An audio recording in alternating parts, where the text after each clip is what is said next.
देख रहे हैं अवाम के उठाए गए सवालात, हालत हाजरा पर तबसरों, तज्जियों, खबरों पर मुहित प्रोग्राम न्यूज लाइन रिदा सैफी के साथ।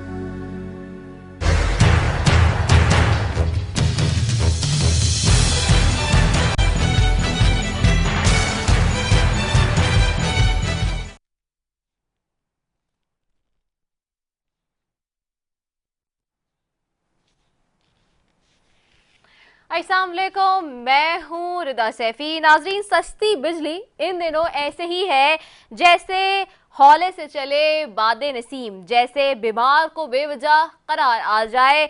जैसे सस्ती बिजली ऐसे ही है कि सहरा में फूल खिलने की खबर हो। सस्ती बिजली ऐसे ही है जैसे बरसों से बेरोजगार को जरिया रोजगार मैसर आए। सस्ती बिजली ऐसे ही है कि जैसे तवील मुसाफत के बाद मंजिल। और इसी बिजली के मामले ने दो अटूट बंधन तोड़ने की साजिशें शुरू कर दी हैं। चाले आपको आसान अल्फाजों में समझा देते हैं कि जो पंजाब में मरीम नवाज की जानिब से सस्ती बिजली की स्कीम मुतारिफ करवाई गई है, इस पर सिंध हुकूमत से सवालात होने लगे हैं। और अब सिंध हुकूमत ने इसी मामले पर मरीम नवाज की सरकार को आड़े हाथों लेना शुरू कर दिया है। सिंध हुकूमत ने उसे शॉर्ट टर्म करार दिया है। कल सईद गनी ने क्या कहा, आइए आपको सुनवाते हैं। की कोशिश कर रहे हैं तो मैं समझता हूँ मुनासिब बात नहीं है। सिंध हुकूमत ये समझती है कि 2 महीने की रिलीफ जो है वो सिर्फ एक शायद सियासी दिखावा तो हो सकती है, लेकिन ये लॉन्ग टर्म रिलीफ लोगों के लिए नहीं है। हम ये समझते हैं कि अगर आप शहरियों को कोई रिलीफ देना चाहते हैं तो वो मुस्तकिल होनी चाहिए, लॉन्ग टर्म होनी चाहिए। बात यह है कि बात यहां तक नहीं रुकी। पंजाब के हुक्मरान और किसी चीज का जवाब ना दे, ऐसा कैसे हो सकता है? मरीम नवाज ने सईद गनी का जवाब दिया। क्या कहा मरीम नवाज साहबा ने, आइए आपको वो भी सुनवाते हैं। किसी ने ये लफ्ज इस्तेमाल किया कि ये बेवकूफ़ी है, तो मैं हंस पड़ी। मैंने कहा कि करप्शन का पैसा जेब में डालना, प्रोटोकॉल पे पैसे खर्च करना, जहाज़ों पे, हेलीकॉप्टर्स पे, गाड़ियों के कॉन्वॉयज़ पे, तनख्वाहों में, घरों पे, ये बेवकूफ़ी नहीं है। आवाम को रिलीफ देना बेवकूफ़ी है। अगर 2 महीने का रिलीफ भी किसी को मिल जाता है, आवाम को मिल जाता है, पंजाब के आवाम को मिल जाता है, तो मेरे लिए इससे ज़्यादा सादत की बात, इससे ज़्यादा खुशी की बात, इससे ज़्यादा इत्मीनान की बात नहीं है।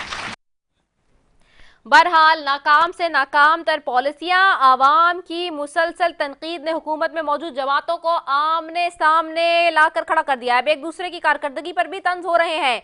इसी मामले पे शर्जील मेमन क्या कहते हैं, आइए वो भी सुन लेते हैं। कल चेयरमैन साहब ने कहा कि जी हम चाहते हैं कि यही सहूलियत हम पंजाब में भी दें, बाकी सूबों में सेहत की ये सहूलियत मुयसर नहीं है। कल भी मैं देख रहा था, मुझे बड़ा अफसोस हो रहा था कि एक पेशेंट को जो है वो सड़क पे लेके जाया जा रहा था, और जहां पे बड़े बड़े दावे होते हैं, बड़े बड़े तरक्की दावे होते हैं, लेकिन खैर। अब सवाल ये है कि ये जो एक दूसरे की कारकर्दगी पर सवाल उठाने का रिवाज चल पड़ा है, इससे आवाम को क्या फायदा होगा, और क्या ये दूरियां पहले से कमजोर हुकूमत की गिरती हुई दीवार को एक और धक्का देने लगेंगी? इन्हीं सब पर बात करेंगे। मेरे साथ सबसे पहले मौजूद है नवाबजादा इफ्तिखार साहब हैं, पीपल्स पार्टी से हैं। मेरे साथ कमरुसलाम साहब हैं, मुस्लिम लीग नून से हैं, और खालिद यूसुफ हैं PTI से। आप तीनों मौजूद मेहमानों का बेहद शुक्रिया।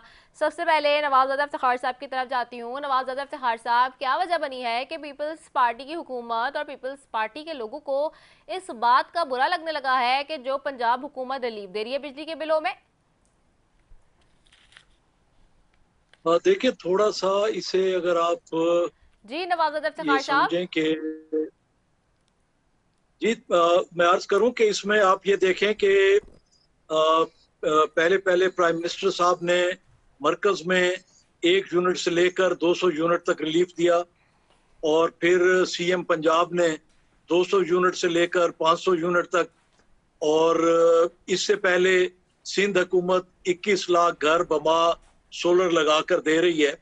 तो तमाम जो हैं वो अपनी अपनी कैपेसिटी में कोशिश कर रहे हैं अवाम को रिलीफ देने के लिए, और तमाम जो हैं ये जो स्टेक होल्डर्स हैं, इनकी पूरी कोशिश है कि जो मैक्सिमम रिलीफ हो सके वो अवाम को दी जाए।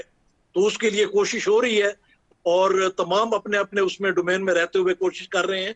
बाकी जहां तक है कि कुछ मिसअंडरस्टैंडिंग्स पर या कुछ जो मामलात हुए हैं, मेरा ख्याल है वो मुनासिब नहीं है कि उस किस्म की बात, तमाम अपने उसके मुताबिक रिलीफ दे रहे हैं आवाम को, और इस वक्त सबसे अहम बात भी आवाम को रिलीफ देना है, और वो मेरा ख्याल है तीनों कर रहे हैं। फेडरल गवर्नमेंट भी कर रही है, पंजाब गवर्नमेंट भी कर रही है और सिंध गवर्नमेंट भी कर रही है। अच्छा, कर तो रहे हैं, लेकिन आपस में ये क्या माजरा हो गया कि कल चीफ मिनिस्टर के खिलाफ बात की सिंध के पीपल्स पार्टी के, पंजाब के खिलाफ, और फिर आज और फिर सईद गनी साहब ने भी की, फिर शर्जील साहब ने भी की, आज मरीम नवाज साहबा ने उसका जवाब भी दिया, अभी मैंने आपको सुनवाया भी। तो क्या ही बात है कि इस तरह की तनकीद शुरू हो चुकी है एक बिजली के बिलों के हवाले से? खैरियत है? देखिए, ये कुछ सी होती हैं कि इस किस्म की चीजें हो जाती हैं पॉलिटिकल पार्टीज के अंदर, जबकि हमें देखना चाहिए कि मेन उनका मकसद क्या है। मेन मकसद तीनों का, फेडरल, पंजाब और सिंध का, अवाम को रिलीफ देना है, और उसके लिए वो काम कर रही हैं। ठीक हो गया है। कमर सलाम साहब, क्रिटिसिज्म आप सुन रहे हैं, देख रहे हैं, मरीम नवाज साहबा पे हो रहा है, पंजाब हुकूमत पे हो रहा है, शर्जील साहब तो कहते हैं बड़े भाई छोटे भाई, और पता नहीं क्या कुछ कह दिया गया है। सीएम साहब कहते हैं कि जी ये तो ऐसे बचकाना बातें हैं जो अजीब व गरीब टीवी पर आके कह दी जाती हैं कि हम परेशान हो जाते हैं। तो आप लोग वाकई कोई काम ऐसा कर गए हैं कि दूसरी हुकूमतें परेशान हो गई हैं?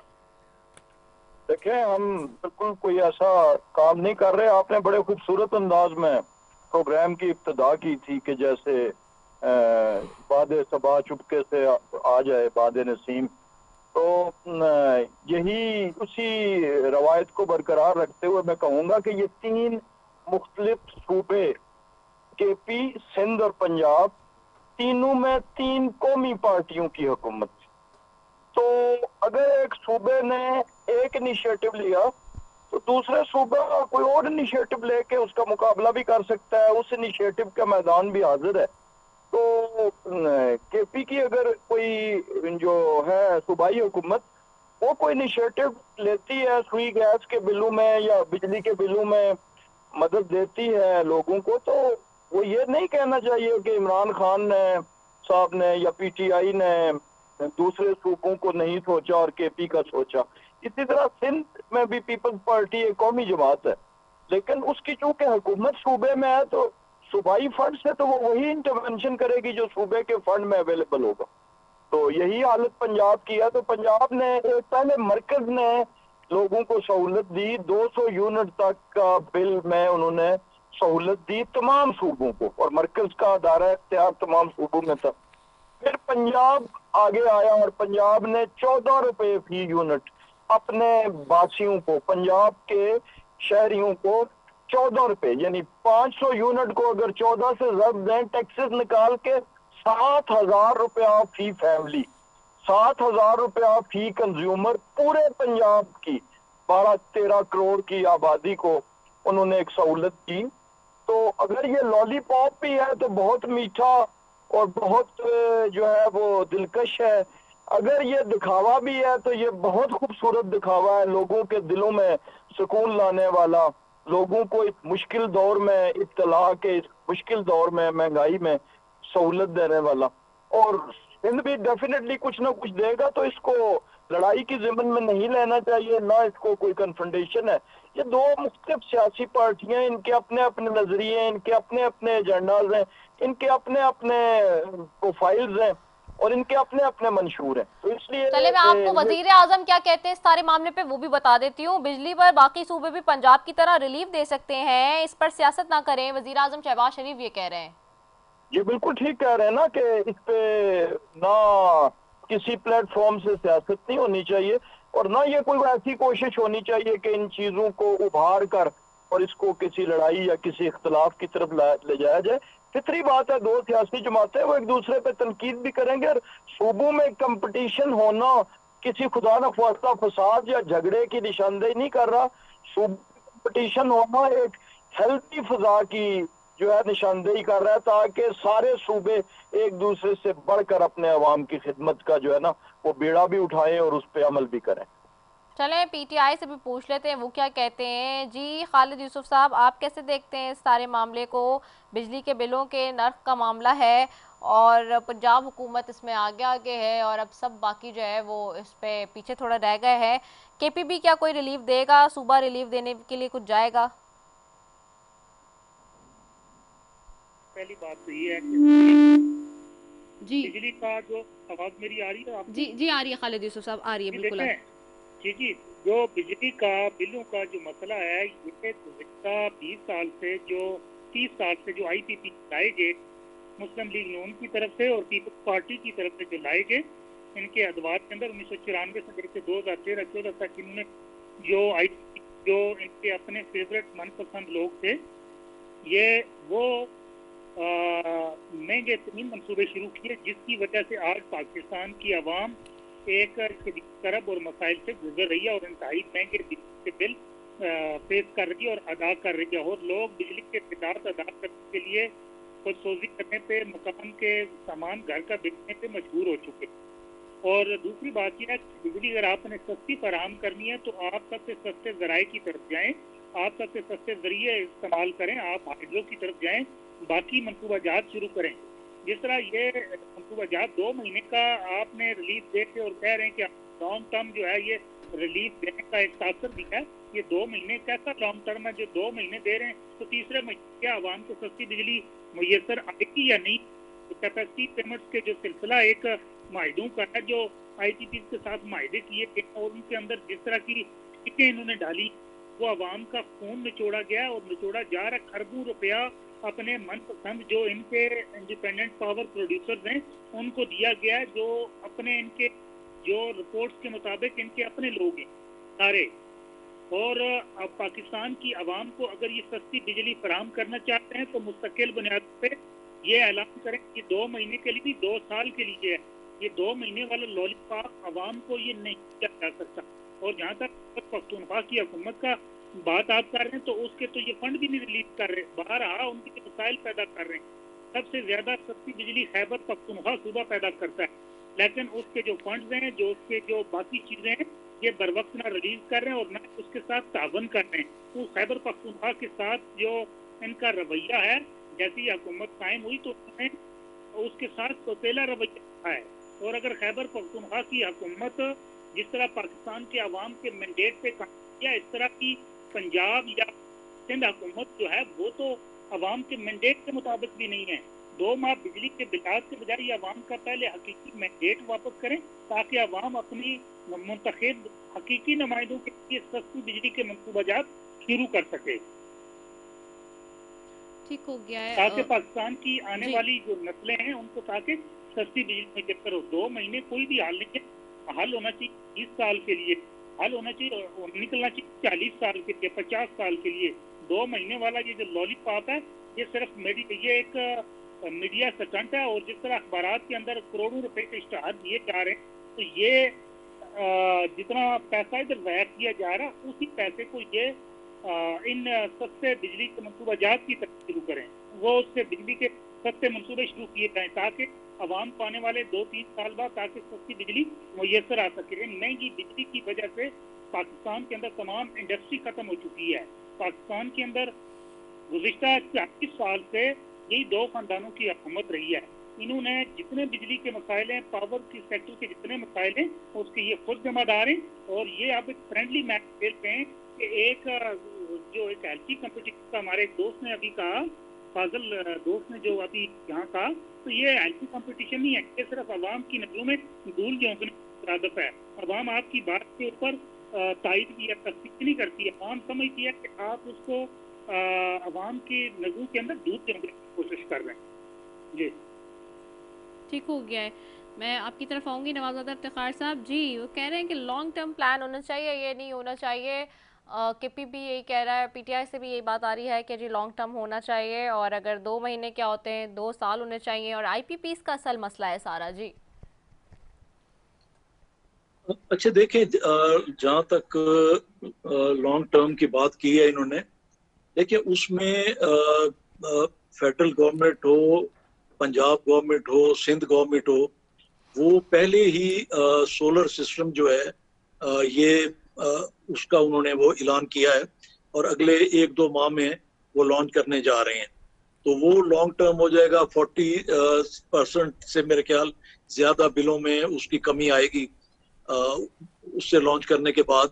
और जहाँ बात है कि IPPs की, तो शायद मेरे भाई को याद होगा कि जब उमर अयूब साहब मिनिस्टर थे इसके बाबडा के और खान साहब की गवर्नमेंट थी, उन्हीं दिनों में IPPs के तकरीबन 30 के करीब जो थे उनकी रिन्यूअल हुई थी मुआहदों की। अगर उस वक्त ये मुआहदे मुनासिब नहीं थे और इन मुआहदों की वजह से ये सारे क्राइसिस हैं और जो हैं भी सही, और उस वक्त इन्हें ये बड़ा गोल्डन चांस था कि उन मुआहदों को मनसूख कर देते। या रिन्यूअल जिस वक्त हुई उस वक्त तो खान साहब ने भी बड़ी उसके ऊपर स्पीच फरमाई और उमर अयूब साहब ने भी कौम को खुशखबरी और मुबारकबादें दी। अगर आप उनके वो क्लिप्स चला सकती हैं तो वो आप देख लें उसमें कि किस तरीके से कि सब जब मुआहदे किए गए रिन्यूअल के तो कौम को खुशखबरी सुनाई गई थी। बहरहाल जहाँ तक लॉन्ग टर्म्स की है तो उसके लिए सोलर सिस्टम सिंध और पंजाब ला रहे हैं और उम्मीद है उसके साथ 40 से 45% बिल जो है वो कम हो जाएंगे। ठीक हो गया। चलिए मैं इसी पे सवाल कमर सलाम साहब से भी करूंगी, लेकिन एक शॉर्ट को एक ब्रेक के लिए भी कहा जा रहा है, कमर्शियल पे मैंने जाना है। Going for short commercial break, will be right back नाजरीन, आफ्टर इट स्टे ट्यून।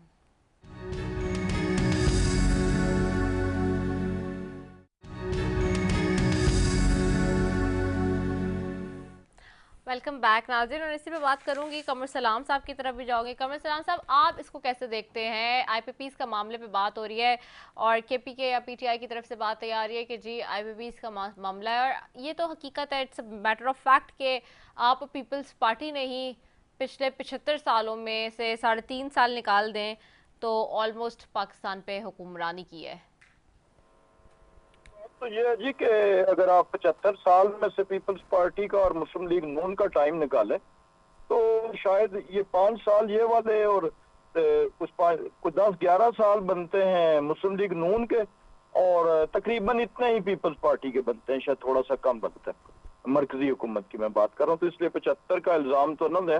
दूसरी बात यह है कि ये वजह है कि IPPs के मुआहदे जो है तो ये वो क्या कम साल होते हैं? क्या मतलब है आपका? जी, जितने भी साल आप लोगों को मिले हैं वो क्या कम होते हैं क्या? मैं वही कह रहा हूँ कि आप 10 साल 10.5 साल को 3.5 साल का तकाबुल करें ना, 75 को 3.5 साल से तकाबुल ना करें। तो प्रोपोर्शन ये है, मैंने सिर्फ प्रोपोर्शन दुरुस्त की। नहीं तो पंजाब में तो आप लोग ही रहे और सिंध में यही लोग ही रहे पीपल्स पार्टी, 15 सालों से ज्यादा हो गया।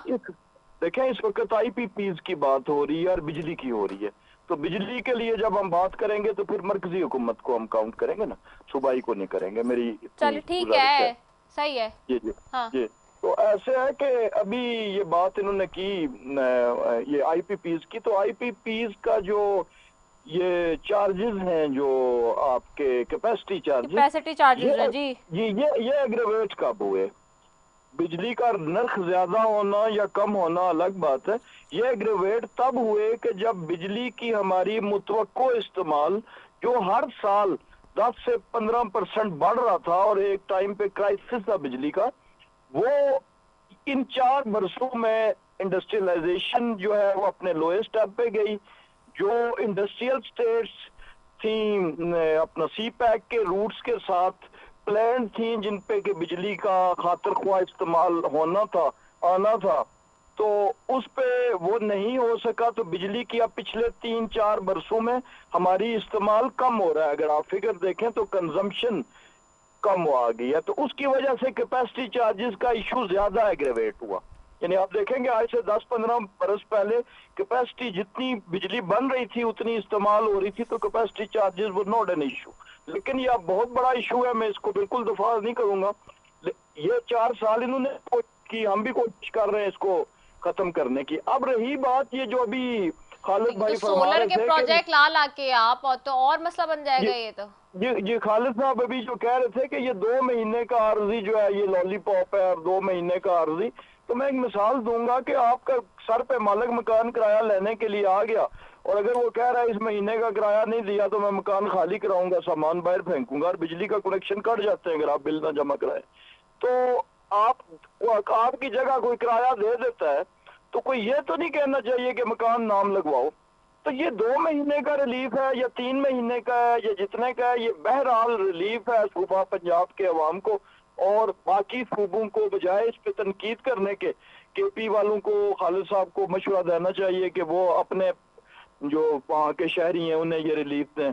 इसी तरह जैसे अभी नवाबजादा साहब ने कहा कि ये टू प्रोंग स्ट्रेटजी है। शॉर्ट टर्म के लिए तो ये हो गई, लेकिन लॉन्ग टर्म के लिए जिस तरह हुकूमत सिंध ने अभी सोलर का किया है, हमारी हुकूमत पंजाब ने 500 यूनिट तक के लिए सोलर का ऐलान किया है कि जो उनको बिला सूद और आसान इकसात पे, यानी जो बिल की किस्त होगी, जो बिल देते हैं उतने में वो सोलर के मालिक बन जाएंगे।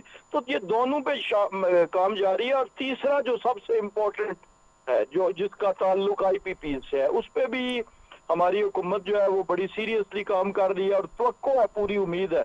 उसमें चाइना में भी बात हुई, हमने अपना जो फ्यूल की चेंज है कि इंपोर्टेड कोल की जगह थर कोल यूज करें या लोकल फ्यूल्स जो है वो करें, तो इस पे भी काम जारी है। तो ये हमारी हुकूमत का कंसिडर्ड ओपिनियन है और कंसिडर्ड वादा है कि इंशाल्लाह ये अगले साल तक इस जो है अपना बिजली के नर्ख इसमें लोगों को रिलीफ मिलेगा। जी ठीक हो गया, सही है। मैं आपकी तरफ आती हूँ खालिद यूसुफ साहब, आपने जवाब तो सुन ही लिए होंगे। एक तरफ तो ये मामला है, दूसरी तरफ जो हम देख रहे हैं इस वक्त अदालतों के मामलात हैं। और आज की एक और बड़ी डेवलपमेंट है वो ये कि नैब ने जी इमरान खान साहब और बुशरा बीबी के ख़िलाफ़ एक नया तोशाखाना रेफरेंस दायर कर दिया है। तो आप इसको कैसे देखते हैं? जी देखें जी, उस दिन इस्लामाबाद हाई कोर्ट के अंदर समाज के दौरान भी ये सवाल उठाया गया कि इतने लोगों ने इससे पहले भी तोशाखाना के अंदर से गिफ्ट लिए, तो आपने जो इन्वेस्टिगेशन नैब की टीम से ये सवाल पूछा कि आपने बाकी लोगों के खिलाफ भी कोई कार्रवाई की है या सिर्फ ये एक केस पिकअप किया है? अगर ये केस पिकअप किया तो इसकी वजह क्या है? तो वहाँ वो जवाब नहीं दे सके। तो यहाँ भी मेरा ये सवाल है कि अब तोशाखाना इससे पहले भी दिया गया। आज कल मैं एक रिपोर्ट देख रहा था कि उसके मुताबिक सबसे ज्यादा जो घड़ियाँ ली गई तोशाखाना से वो नवाज शरीफ साहब और उनकी अहलिया ने ली। तो आज तक क्या उनके खिलाफ कोई कार्रवाई, कोई इन्वेस्टिगेशन, कोई इंक्वायरी वगैरह कोई हेल्ड की गई नैब की जानिब से, या सिर्फ खान साहब जिन्होंने बाकायदा एक रूल्स और प्रोसीजर के मुताबिक बाकायदा पेमेंट के बाद जाके चीजें ली तो उन्हीं के खिलाफ किया जा रहा है? हमारे ये एक बड़ा अलमिया एक बन गया है, ये गलत मिसाल सेट कर दी गई है कि जो शख्स कानून के मुताबिक, ज़ाब्ते के मुताबिक एक काम करता है तो उसको आप तो अदालतों के अंदर घसीट देते हैं, लेकिन जो आइन को और कानून को और ज़ाब्ते से हट के जो काम कर किए जिन्होंने, उनको तो पूछा ही नहीं जा रहा। और उनके केसेस के अंदर 3-3 महीने की तारीखें डाली गई हैं, जबकि हमारे केसेस के अंदर 2-2 दिन, 1-1 दिन की तारीख डाली जाती है। और कोशिश हमेशा ये की जाती है ताकि जल्द और जल्द केसेस के अंदर सजा सुना दी जाए। इस वक्त सिर्फ सबका जो प्राइम फोकस है, चाहे वो गवर्नमेंट हो, चाहे वो नैब हो, चाहे वो बाकी पुलिस के अदारे हों, जो भी हों, उनका एक ही फोकस है कि किसी भी तरह इमरान खान को जेल के अंदर रखना है, चाहे उसके लिए मन गढ़ंत झूठे केस कायम करना पड़े। अब वो केस तो कायम करते हैं, फिर उनका इंजाम क्या होता है? जैसे 9 मई के केसेस के अंदर आज अडियाला जेल के अंदर समाअत हुई तो जल्दी अदालत रावलपिंडी ने बुशरा बीबी को 9 मई के 12 केसेस से मुकम्मल तौर पर डिस्चार्ज कर दिया गया। तो अब सारे केसेस का यही हाल है। अब जिस तरह ये बेशक ने जितने भी केस लेके आए, खान साहब ने कहा है कि मैं पूरी कानूनी और अदालती जंग लड़ूंगा इन झूठे केसेस के खिलाफ। तो इन केसेस का कोई मुस्तकबल भी नहीं है। और ये कल अदालतों से जैसे साइफर केस उड़ गया, जैसे निकाह वाला केस उड़ गया, इन केसेस ने उड़ जाना है। लेकिन नुकसान पाकिस्तान के अवाम का, अदालतों के वक्त का दया का, और जो अवाम का जो पैसा है, टैक्स है, उसको जिस तरह अवाम को इंसाफ फराहम करने के लिए लगाया जाना चाहिए तो वहाँ नहीं लगाया जा रहा, बल्कि ये एक पोलिटिकल विक्टिमाइजेशन और सियासी इंतकाम के लिए और पोलिटिकल इंजीनियरिंग के लिए वो अदालतें और अवाम के टैक्स का पैसा, अवाम के अदारे इस्तेमाल किए जा रहे हैं। और इस केस का भी हाल साइफर और निकाह केस कैसा होगा। ठीक हो गया। अच्छा, मैं नवाज़ादा इफ्तिखार साहब आपकी तरफ आऊँगी। नवाज़ादा इफ्तिखार साहब, एक तरफ तो ये मामला है, ऑफ कोर्स नैब केसेस बना रही है और नैब किसके अंडर होती है ये भी सबको पता है, और तोशाखाना में क्या क्या कुछ हुआ है इस पर तो साबिक वज़ीर आज़म और इस वक्त के मौजूदा अवामी पाकिस्तान के लीडर जी शाहिद खाकान अब्बासी साहब खुद कह चुके हैं कि अगर तोशाखाना पे किसी को सज़ा देनी है तो सबसे पहले मुझे अरेस्ट कर लें भाई, अगर Toshakhana he is the problem. और हम सबको पता है कि तोशाखाना से कौन कौन मुस्तफ़ीद होता रहा है माजी में भी और मौजूदा सूरत हाल में भी। तो this not look very genuinely.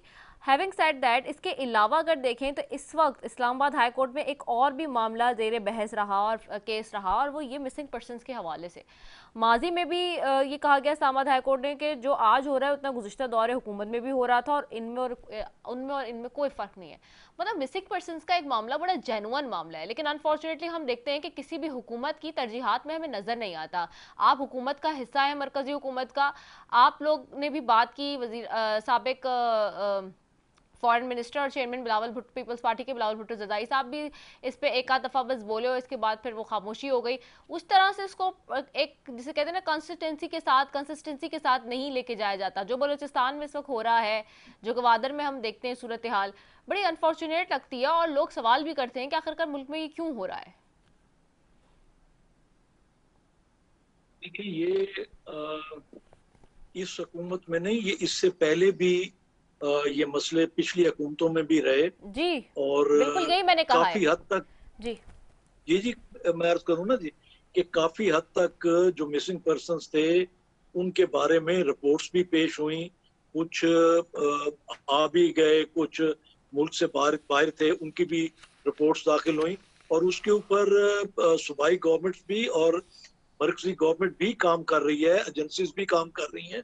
जहाँ तक गवादर वगैरह की सूरत हाल है, तो आप देखें कि वो भी मुज़ाकरात के जरिए वो धरना वगैरह भी खत्म हुआ, और इसी तरह यहाँ इस्लामाबाद भी धरना दिया गया, तो वो भी मुज़ाकरात के जरिए सब चीजों का हल जो है मुज़ाकरात है, और मुज़ाकरात से सारे मसले हल होते हैं।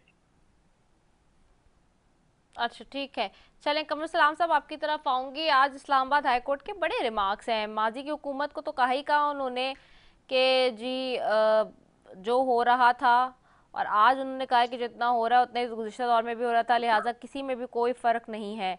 और ये उन्होंने ख़ास तौर पे जो पीटीआई के रहनुमा अजहर मिशवानी के 2 लापता भाइयों की बाजियाबी का मामला है, जिसके ऊपर उन्होंने बात की है। आखिरकार ये मिसिंग पर्सनस का मामला आपकी हुकूमत में भी इस वक्त है, क्यों नहीं ख़त्म होता? और ख़ास तौर पे जब हुकूमत में होती हैं जमातें, तो जो ऑपोजिशन की जमातें होती हैं उन्हीं के लोग मिसिंग क्यों होते हैं? मिसिंग पर्सन्स का इशू बिलाशुबा ये एक इंसानी मसला है, और इसमें बिल्कुल मैं आपकी राय से जरा भर भी इख्तलाफ नहीं करूंगा।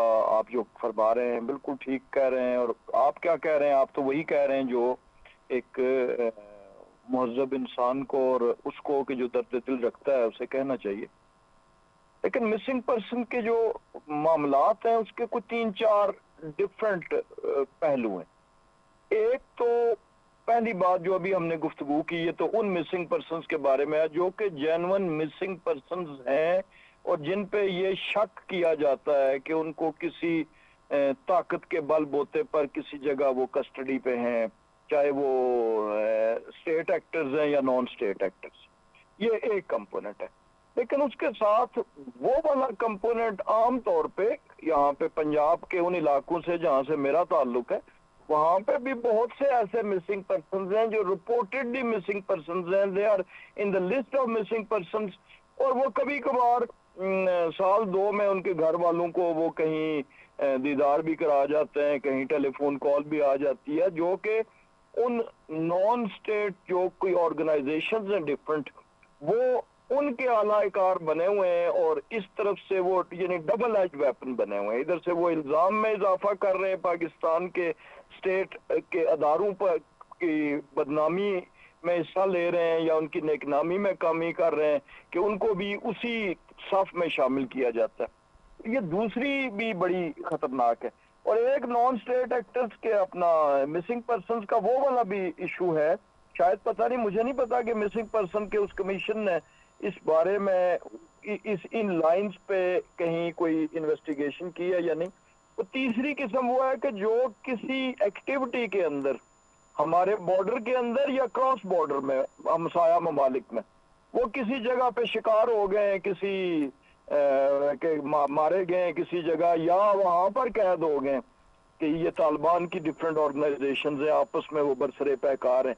तो बहुत से हमारे जो वो यहाँ से मिसिंग पर्सन है, वो मैं चूंकि इसको टिपिकली उस रोशनी में बात कर रहा हूँ जो मेरी जाती इंफॉर्मेशन, इसलिए इनका तीसरा हिस्सा। लेकिन बिलाशुबा जो पहला हिस्सा जिसका अभी जिक्र किया, वो मोस्ट इम्पोर्टेंट है। उसमें जो है वो हुकूमतों का रोल भी इफेक्टिव होना चाहिए। हुकूमतें कोशिश भी कर रही हैं, हमारी हुकूमत भी, आपने सुना होगा इससे पहले तहरीक इंसाफ की जब हुकूमत थी तब भी मिसिंग पर्संस के यही इल्जामात थे कि अपोजिशन में इनका रोल और है और हुकूमत में और है, और हमारी हुकूमत पे भी यही इसी किस्म के अपोजिशन की तरफ से इल्जामात हैं कि जब ये अपोजिशन में थे तो इनका मिसिंग पर्संस के बारे में व्यू ये था।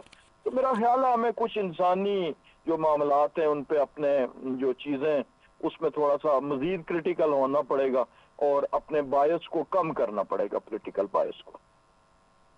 ठीक हो गया है। खालिद यूसुफ साहब आपकी तरफ आऊंगी। खालिद यूसुफ साहब, ये आप ही से रिलेटेड मामला है, इस वक्त अजहर मिशवानी साहब का भी चल रहा है उसमें, तो आप क्या कहेंगे इस हवाले से? जी देखें जी, जैसे ही अप्रैल 2022 में रजीम चेंज हुआ है तो उसके बाद पाकिस्तान की गालिब अक्सरियत और तकरीबन पाकिस्तान तहरीक इंसाफ से वाबस्ता जितने भी लोग थे, कारकुनान थे और लीडरशिप थी जितनी भी, तो उसके खिलाफ इंतकामी कार्रवाइयों का एक सिलसिला शुरू किया गया। और गुज़िश्ता साल मार्च के बाद जो अगवा का एक गैर कानूनी अगवा और किडनैप करने का जो सिलसिला शुरू किया गया है, ये उसी सिलसिले की कड़ी है। जो अजहर मिशवानी साहब हैं वो खान साहब के सोशल मीडिया के फोकल पर्सन हैं।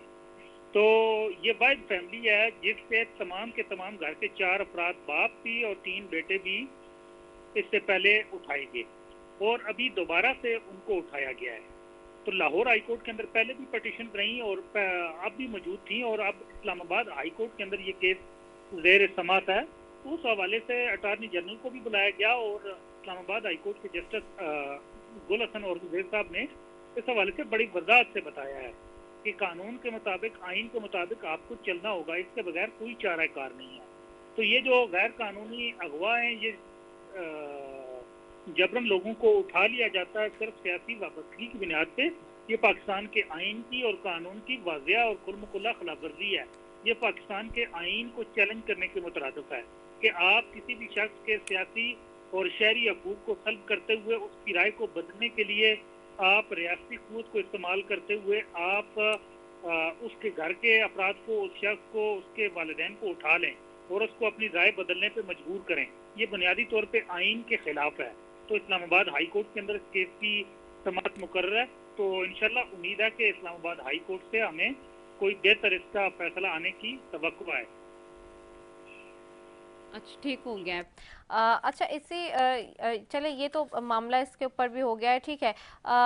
इसी के साथ जी टाइम चुके ख़त्म हो गया। बहुत शुक्रिया आप तीनों मौजूद मेहमानों का, नवाज़ुद्दीन इफ्तिखार साहब आपका, कमरुल सलाम साहब आपका और खालिद यूसुफ साहब आपका। आप तीनों मौजूद मेहमानों का बेहद शुक्रिया। नाजरीन, बिजली के बिलों का जो मामला है और जो ख़ास तौर पे आवाम को रिलीफ देने का मामला है, इसमें मैनिपुलेटिव चीज़ें भी आ जाती हैं और गवर्नेंस के मामला तो हैं ही हैं। 75 साल से ज़ायद हो गए मुल्क को बने हुए, लेकिन अब तक हम इस बात का एस्टिमेशन नहीं लगा सकें कि आखिरकार कैपेसिटी चार्जेस क्या होने, यूटिलाइजेशन कितनी होनी है, हमारी जो तलब है वो कितनी है और उसके हिसाब से रसद कितनी होनी चाहिए। अनफॉर्चुनेटली हम जो है वो अभी तक इन चीज़ों की ही एस्टिमेशन में नहीं आए कि हम क्या लोगों को रिलीफ देंगे। एक सूबा रिलीफ देता है तो दूसरा लड़ाई झगड़ा करता है, दूसरा देता है तो तीसरा लड़ाई झगड़ा करता है। तो ये जो तनकीद बराए तनकीद की सियासत है, उससे बाज आके तनकीद बराए इस्लाह की सियासत करनी चाहिए और गवर्नेंस के मामला ठीक करके आवाम की खिदमत करनी चाहिए। सियासतदानों को, इस निज़ाम को, इस पार्लिमान को, इस सिस्टम को सारा इसलिए बनाया गया था कि आवाम के लिए काम करें, ना कि अपने लिए काम करें और अपनी ज़ाती मफादात अपने घर वालों को, अपने रिश्तेदारों को और ख़ुद को ही देते रहें। इसी के साथ ही अपनी मेज़बान रफ़ी को दीजिए इजाज़त। पाकिस्तान जिंदाबाद।